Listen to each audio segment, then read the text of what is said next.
Okay, at sandali lang po at medyo nag-lose po yung ng gitara, Yan, ulitin natin, Tita Asong Batas.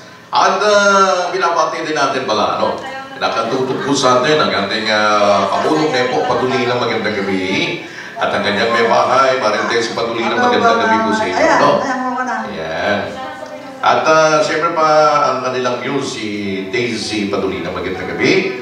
At ang ating paring boy, Labukot Rayo, magandang gabi.